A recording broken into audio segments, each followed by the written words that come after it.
Hey there, listeners. I sat down with Farideh Sadeghin, culinary director at Vice Munchies, host of the cooking show from Vice.com, and author of the new cookbook, Munchie's Guide to Dinner. We talked about the meatloaf breakfast sandwich, breaking the fourth wall, and why she'll never be a hand model. And my apologies if you hear any background noise. We recorded this interview at my office, which can be kind of loud. And with that, here comes Farideh. And before we get started, I have a pressing question, which is, how often do you get manicures? That's really funny. Actually, I just took off all my nail polish. I was in a wedding like two weekends ago. And it actually lasted. I was always getting it done. My friend and I were like, this woman's not doing a good job with her nails. It's going to chip right away. And it lasted for almost 2 weeks. And finally I was like, I need to take this off. Hadn't chipped yet until finally I was at work and I kind of microplaned a little bit of the nail. And I was like, that's gross. Usually I don't wear nail polish because you can't really cooking a lot because things like that happen. You microwave a bit of that nail polish into the food, and that's just you microplane your nail polish into the food. A little bit, yeah, that happens. I can see that. Okay. So actually, I do. I probably get I don't get manicures that often, actually. Okay. As often as I wish I could. So I have to introduce you now and explain why I asked that question. This is the Four Tops bonus content, and we have here an exclusive interview with Farideh Sadeghin, culinary director at Vice Munchies and host of the cooking show on Vice. And Farideh also has a new book out entitled Munchie's Guide to Dinner, How to Feed Yourself and Your Friends. But I actually really enjoy watching the cooking show, but I always notice the close-ups on your hands. And they look nice? They always look nice. Thank you so much. Yeah. I appreciate that. I mean, in the book, actually, you can see, I'm like, oh, here I am hand modeling. I think right in the beginning, I had a manicure for this so that it looked nice. I have, like, yes. The red nails are mine throughout it. Yes. But usually I try not to wear a lot of nail polish, but yeah, I just took the nail polish off. They're pretty. Thank you. I really have to say. Wow. Well, I notice these things. Just the other day, I burnt myself. I was making a new recipe that's going to be on the cooking show. Cast iron deep dish pizza, like Chicago style. And I was taking out, and it's cast iron, so it's heavy, and it's deep dish, so it's even heavier, and just like full of sauce and cheese. And I burnt my wrist. And just yesterday, I was kind of walking and looking at my nails, and I was just like, I'll never be a hand model. Look at this burn on my hand. Yeah. Just burns and scars. So hearing that is pleasure. I know. I'm always curious about people with cooking shows because you are cooking all the time, and then your hands are getting trashed. So, and so I'm just curious, how is the cooking show filmed? Like, what is the process like? You must have a test kitchen. How does it all work? Yeah. So the test kitchen is at our headquarters in Williamsburg. And it's like the best space in the office, if I can brag a little bit about it. It's totally separate, kind of like you go down a hallway through like this bar lobby area. And a lot of people, I was worried when I first started that people, because there's 1,000 people in the office, that everyone would come and like be like smelling things and be like, what's cooking? But people are super respectful, and because it's kind of down and tucked away, they're nervous because we do a lot of content in there, like the cooking show, and we shoot 3 other shows in that space. Mm-hmm. So yeah, we're testing things all the time.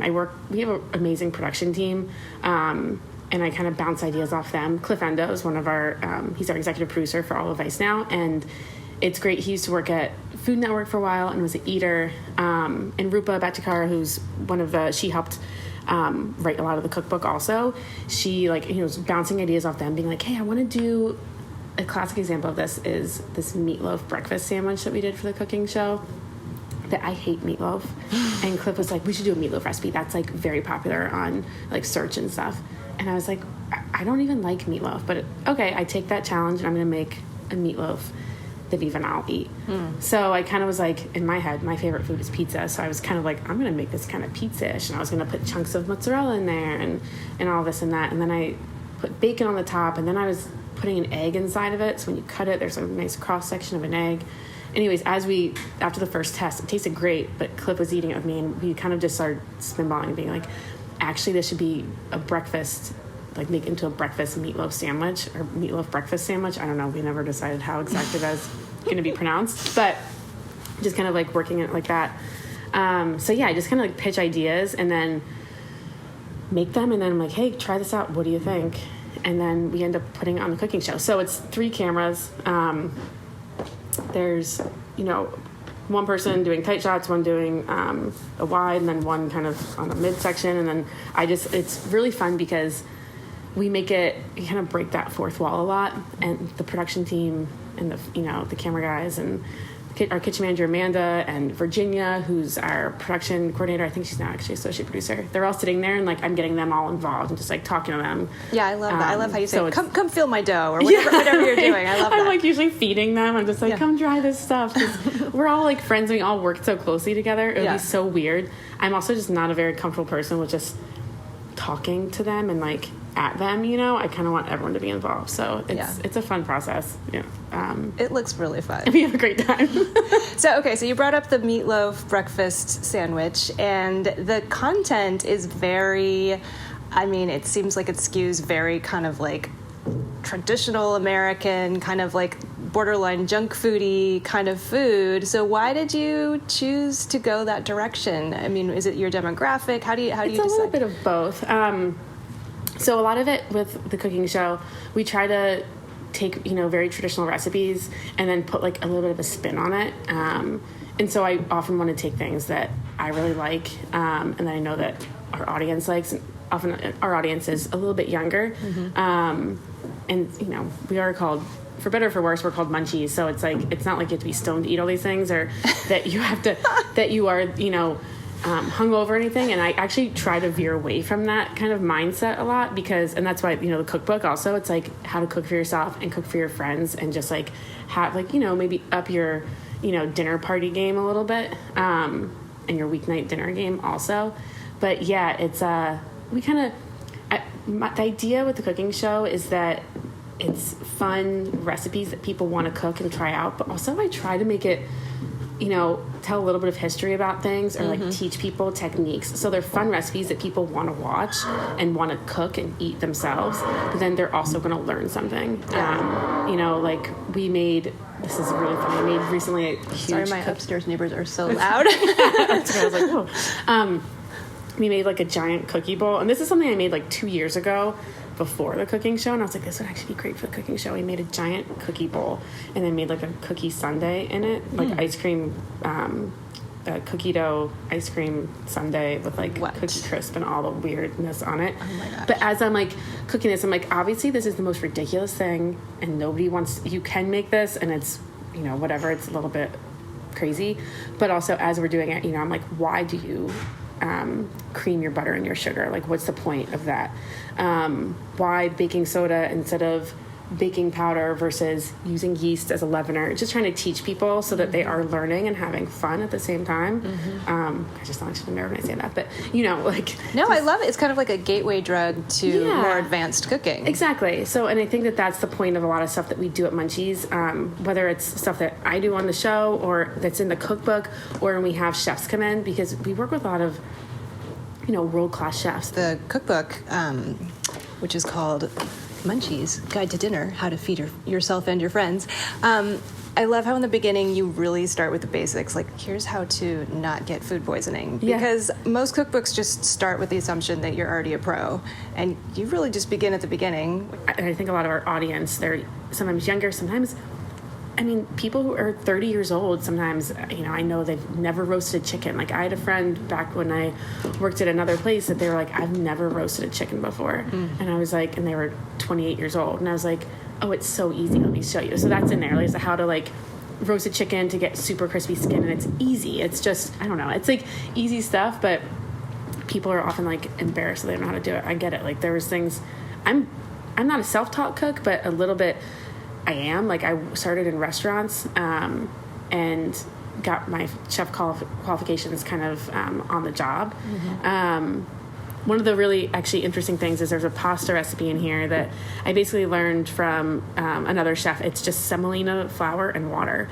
And so it's basically a vegan pasta dough. And people are so scared of making pasta. They're like, oh, pasta, you have to do the well and then add the eggs. And it's a little bit intimidating. But this is one of the simplest recipes that I think you could probably make for pasta.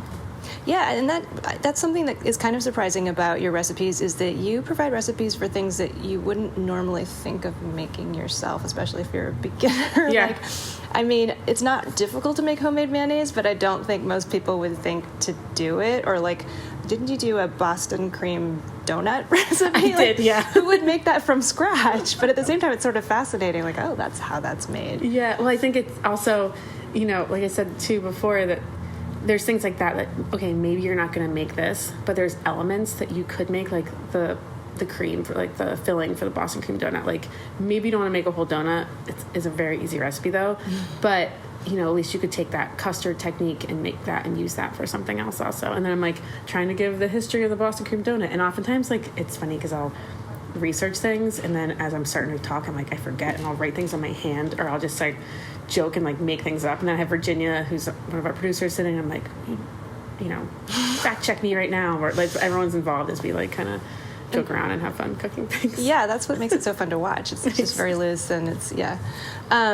So previously you were at Saveur. You were the test kitchen director at Saveur magazine, correct? Yeah, I was there for about 3.5 years. So is it just completely just such a contrast going from those recipes to these recipes? Yeah, I mean, 100%. It took a long time for me to kind of get in the mindset of Munchies and what our brand was. Because Saveur, it skews older, more affluent audience oftentimes, and the recipes are, we're digging into, like, the history of these recipes, like, really getting into it. And that's why a lot of times I really want to know still the history and, like, where these recipes come from and, like, why. I think that's an important question for everybody. And you were saying earlier that sometimes what dictates what recipes you write is what people will click on? Or more what you so, think people will click on? Yeah, well, we want to, yes and no. I mean, sometimes for videos, we're looking for recipes that people, maybe it's like, oh, this is a really popular recipe right now that people want to cook and they're looking for, that they're searching for. But then I'll push things. For example, tagine, which is an Iranian recipe. So I'm half Iranian, half Italian. I didn't fight with Cliff, but I was like, I pushed that. I was like, I want to do this recipe. I think it's interesting. Our success is often measured by how many views you're getting for these videos and the traffic. And I mean, if my bosses are probably going to hear this, I'm like, I don't necessarily always care about that, because I'm like, this is a really important recipe and this is an interesting recipe, and I will make a case for it and show why. Tagine is, to explain the dish, it's a baked rice dish that's often layered with chicken and saffron rice and then baked, and then you flip it out and you're achieving that, like, crispy golden crust, and then the layers of the chicken, and there's onions in there and stuff. And I made my own version of it, which I've never seen before, where I made it sweet. And so instead of chicken, I kind of layered, it has like a topping on it of, like, nuts and dried fruits and everything. So I kind of made a sweet version of that, and I did oranges and, like, orange blossom water and all the flavors kind of the Middle Eastern things that I know from my dad, and kind of did that version. But I was like, I think this is important, and I want to do recipes that, aren't just, a stromboli or Italian wedding soup that I know from my mom, but I want to do some stuff from that side. Maybe, I don't think necessarily people are clicking on the tagine recipe as much, but it's part of, like, who I am and how I grew up also. So I think that's important to kind of convey to people also. And it sounds like it is really comfort food. It sounds like got the savory, the crisp, all the things you need. Yeah. Yeah. Oh, I love that. So how do you think food media is changing right now? And I mean, you have a lot of Instagram followers, I noticed. You do this video series. Where do people catch most of the cooking show? Do they go through the Vice website? Do they go through a lot YouTube? of it's through YouTube. Okay. So, we have many different social channels. I mean, food media today, I think, is really dictated a lot by, social media. Mm-hmm. Whether it's Instagram, Facebook, not quite as much anymore. Mm-hmm. Twitter, yes. But also, it's funny, and this is completely different, but TikTok. I don't know if you know TikTok also. I know it, but I haven't delved in. I know, I'm like, oh, but it's one of those things now where, like, oh, we should be doing a food channel on TikTok for that.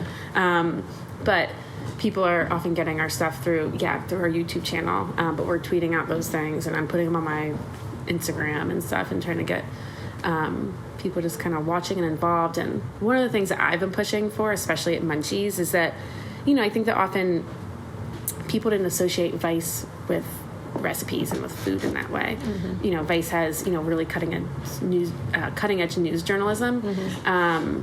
But people are just like, food, like recipes, like Vice has recipes. And so I've kind of started a little quote unquote campaign that is #CookMunchies. So instead of just, we had a hashtag on Instagram that was Eat Munchies, and people would post us, their food photos.